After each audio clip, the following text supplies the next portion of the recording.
Any good animation requires a process.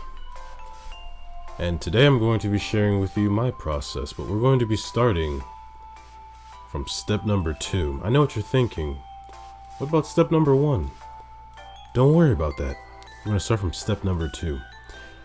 And that is to understand the motion. Understanding the motion is pretty much everything.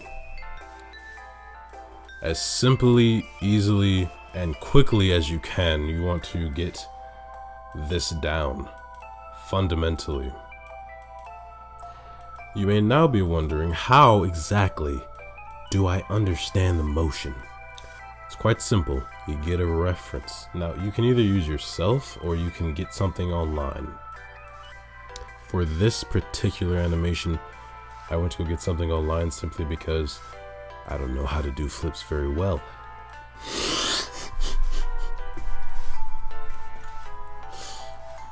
But Andy Lee does, thank God.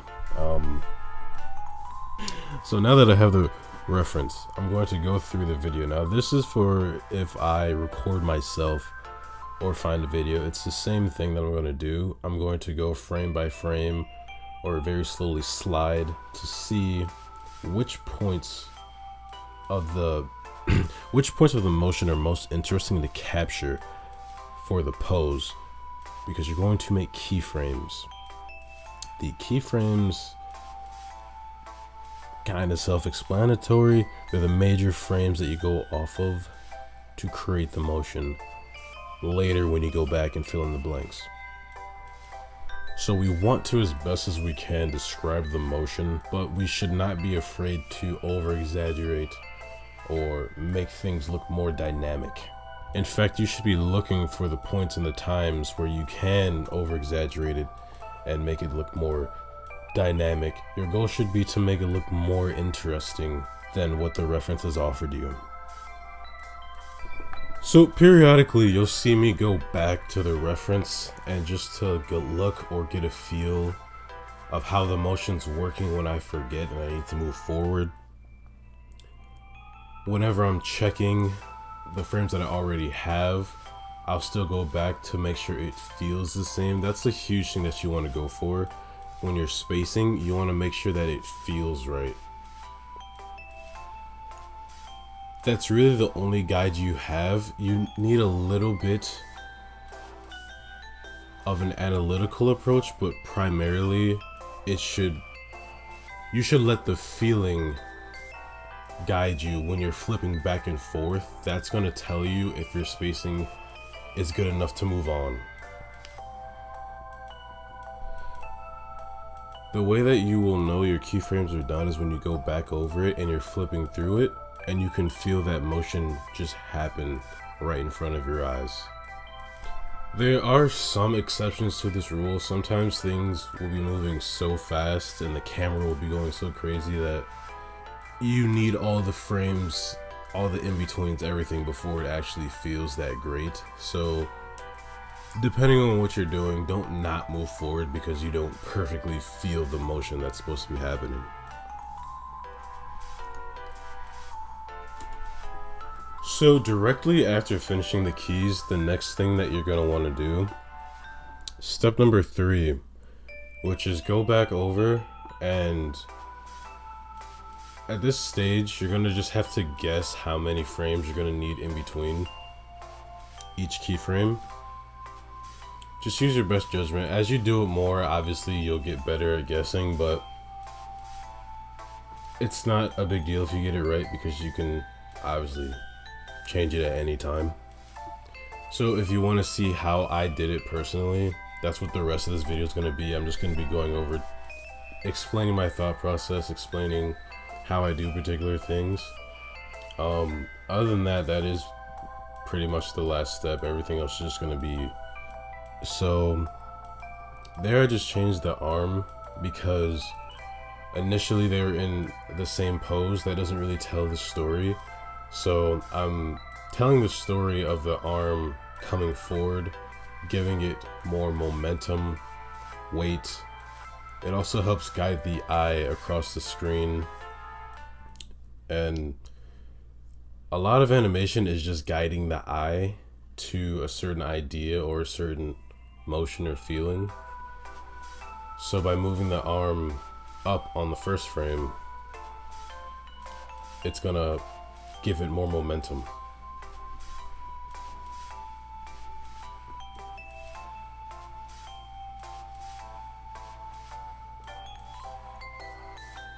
A lot of flipping back and forth, and the reason for that is just trying to catch the feeling.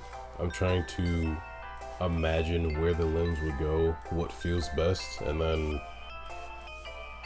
after each line I'm just testing to see if I'm within the right range, because a lot of the times I'll put a line down and it just doesn't feel right, so just keep flipping and putting lines down until it feels right. It's kind of the way to go.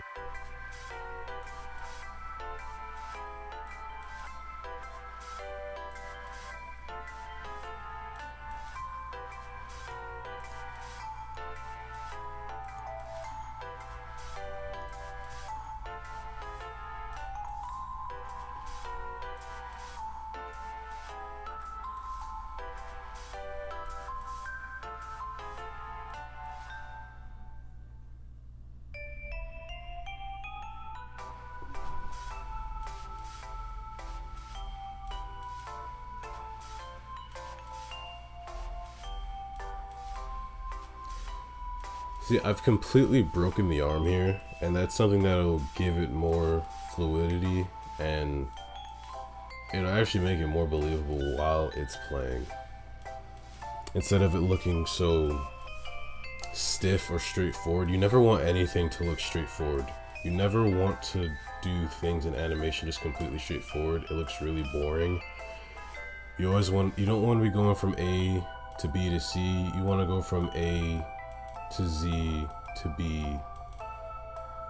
and then to F to C. Like, you want to be, I mean, obviously not sporadically and randomly. It needs to make sense, but that's the idea behind it.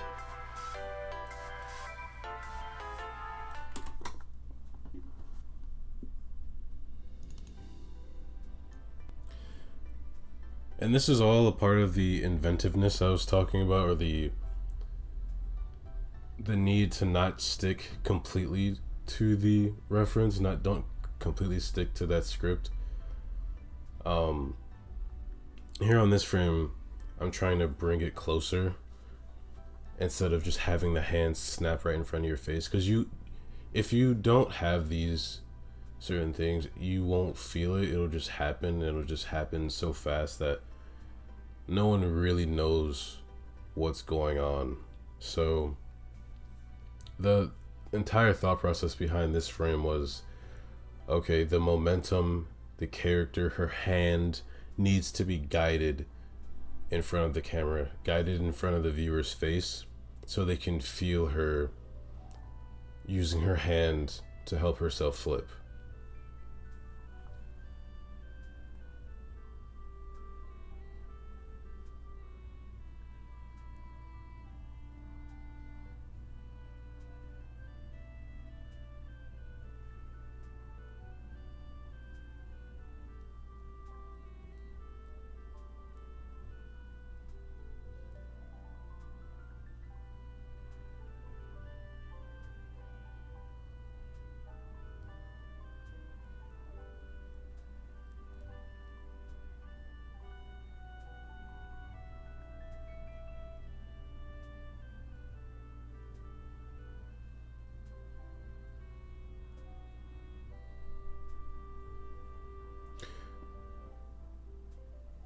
You should always be flipping and checking. And this is going to help you to waste as little time as possible. Because if you spend like a bunch of hours just going and not checking, you can very easily go back and find that, okay, none of this works. And this doesn't look half as good as I thought it would.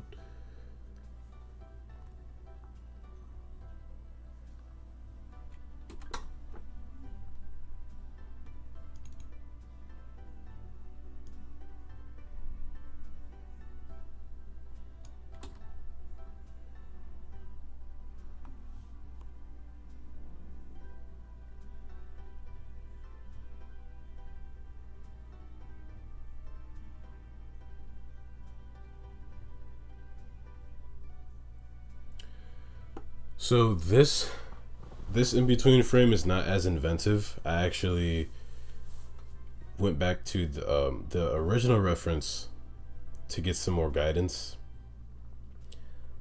Although he's not coming towards the screen, he's more so rotating in one place in space. So there's still that difficulty I have to figure out. But as far as the pose goes, I'm just taking this pose directly from the original reference that I found.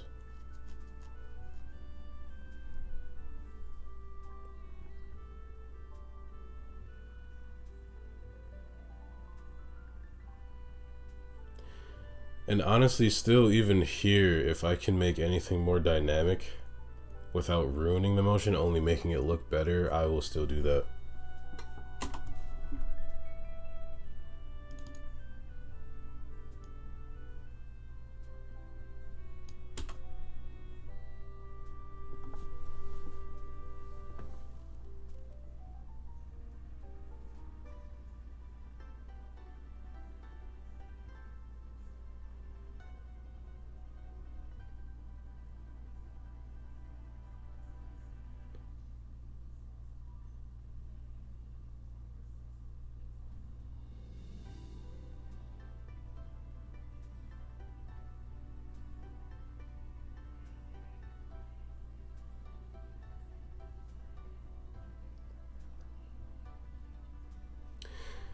And you know, when you're animating like a female body and there's a guy there, a lot of the times you have to deal with changing the physique. I mean, obviously, but luckily for me, this guy was already hella thick.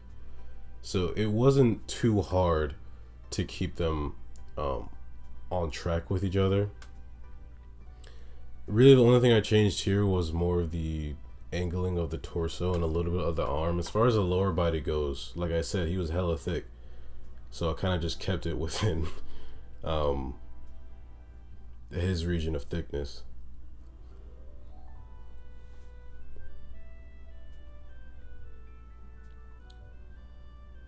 You'll notice that the landing is completely different from the reference that I use as well.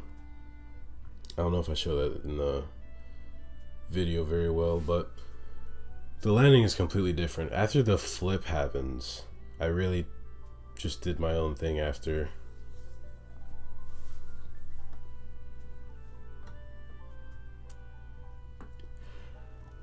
And I'll say it again, that's exactly what you should be doing too. Only using the reference. I mean, the reference literally is a tool. I think a lot of people who are beginning out and drawing in animation don't fully understand the use of a reference a lot of the time.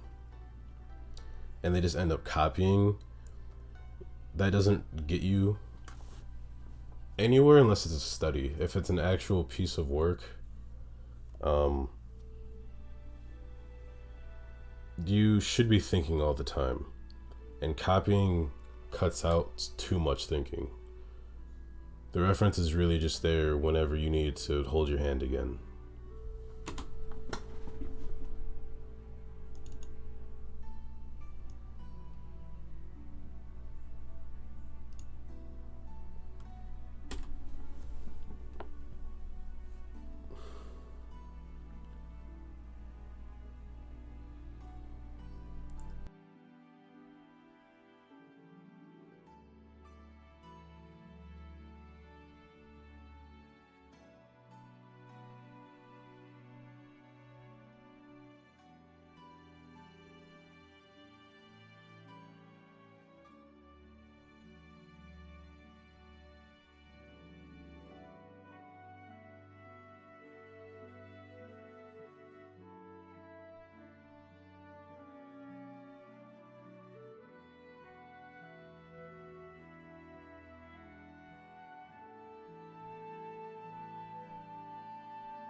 So I remember this actually. I was testing to see which one would be better for coming towards the screen. Should her foot go a little bit higher, or should it just ease towards coming closer to the screen?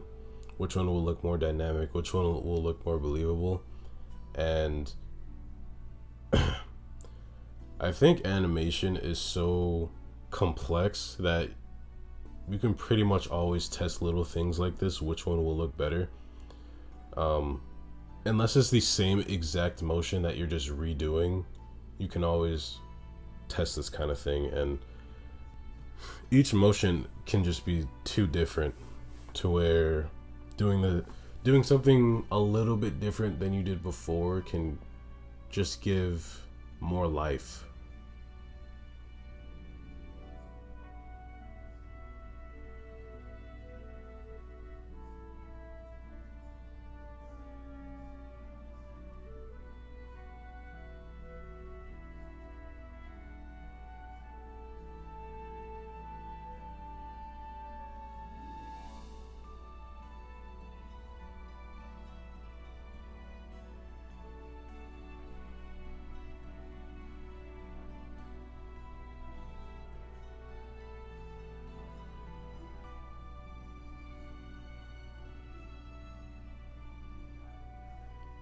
Speed lines also help to tell the story very well. Everything that you should be doing, your main thought process should be, what's the story, what's the idea, and how do I guide the viewer's eye to best understand it.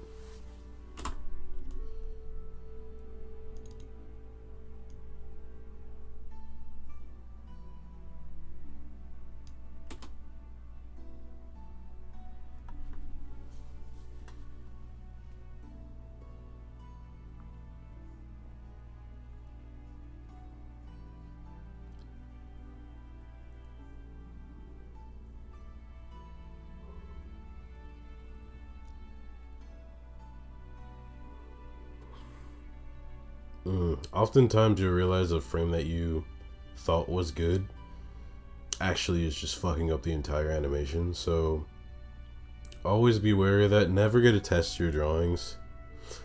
I say this and I still get attached because I'm fucking, I don't know how to listen. I say this and I still get attached to my drawings, but you should never be afraid to delete them. If anything, just slide them off to the side so you can look at them later in the future. Whatever. Either way, don't let it get in your way of the movement, which is the primary focus.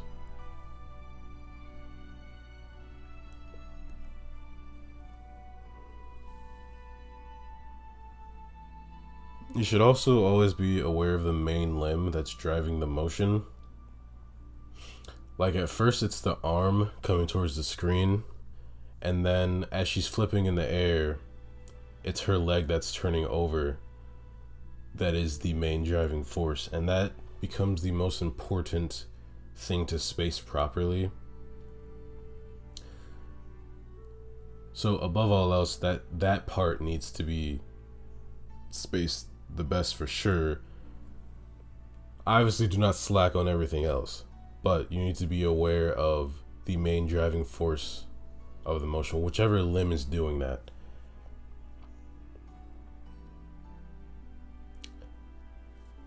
And that is pretty much it for this video. If you guys like that, if that helped at all,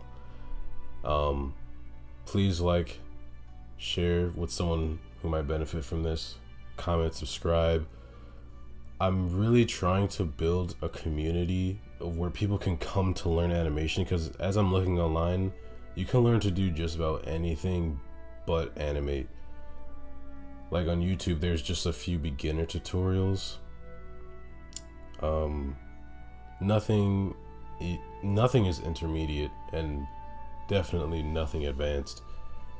So if you like to help the community grow, if you like to help this vision, this idea of having a community where people can actually come to learn animation, please like and subscribe.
I almost forgot. Shout out to my boy Wiki, man. He's been asking for tutorials and just really being just a great supporter. I really appreciate you and your support. Just let me know whatever you want to see next, whether it's more skits. I don't know about the skits, animation, tutorials. Just let me know.